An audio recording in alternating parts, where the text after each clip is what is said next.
ৰক্ষকে যেতিয়া ভক্ষক হয় ৰাজ্যত ক'ত থাকিব নাৰীৰ সুৰক্ষা খুদ আৰক্ষী জোৱানে কৰিলে নাবালিকাৰে কুকৰ্ম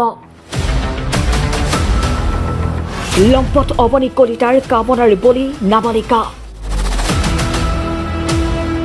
কোনো নথকাৰ সুযোগ লৈ নিজ আইতাকৰ গৃহত অবুজ নাবালিকাৰ সৈতে কুকান্ত কৰাৰ চেষ্টা চলাইছিল লম্পট অৱনী কলিতাই হাজোৰ বাগদাত এই জঘন্য ঘটনা অসম আৰক্ষীৰ বেটেলিয়নত কৰ্মৰত জোৱান দুই সন্তানৰ পিতৃ অৱনী কলিতাৰ বিৰুদ্ধে ঘৰৰ ওচৰৰে এগৰাকী নাবালিকাক যৌন নিৰ্যাতন চলোৱাৰ অভিযোগ উত্থাপন কৰিছে নাবালিকাগৰাকীৰ পৰিয়ালে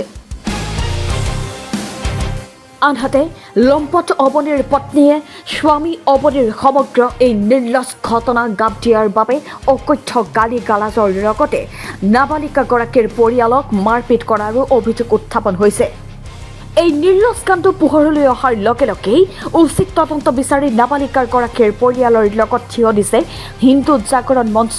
বজৰং দলৰ লগতে স্থানীয় লোক হয় যোৱা শনিবাৰে ছোৱালীজনী প্ৰাপ্তবয়স্ক হোৱা নাই তেওঁ 15 বছৰ হয় আৰু ছোৱালীজনী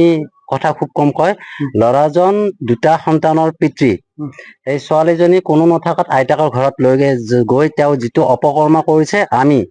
হিন্দু জাগৰণ মঞ্চ লগতে আমি বজৰং দলৰ আমি সদস্য আজি ইয়াত উপস্থিত হৈছো গৰিহণা দিছো লগতে আজি গম পাইছো ল'ৰাজনক এছবিৰ য'ত কৰ্মৰত তাৰ পৰা তেওঁক কৰায়ত্ব কৰিছে আমি বিচাৰিছো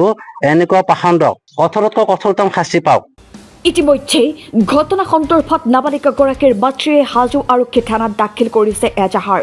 এই ঘটনাৰ পিছতে সাধাৰণ জনতাৰ মাজত বহু প্ৰশ্নৰ উদ্বেগ ঘটিছে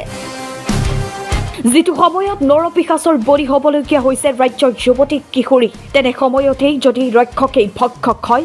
এনে জঘন্য ঘটনা হ্ৰাস পাবনে বৃদ্ধি হ'ব কোন দিশে গতি কৰিছে আজিৰ মানৱতা ক'ত কেতিয়া সুৰক্ষিত হ'ব নাৰী এনে ছোৱালীজনী সোধা মতে সি মাতি নিয়া বুলি কৈছে আৰু মাজে মাজে বোলে সেনেকে বেয়া ইংগিত দিও থাকে সেইদিনা বোলে সেনেকে দোকান নাকত যাওঁতে বোলে টানি লৈ গৈছিল সেনেকে কৈছে আৰু তাই টানি লৈ যায় আৰু কিবা অলপ বেয়া হেৰি কৰা বুলি কৈছে যে আমি দেখা নাই আৰু তাই ছোৱালীজনী কৈছে এতিয়া ছোৱালীজনী সুধিলে গম পাব ভালকে হাজোৰ পৰা মিণ্টু কলিতাৰ ৰিপৰ্ট নেশ্যন এনে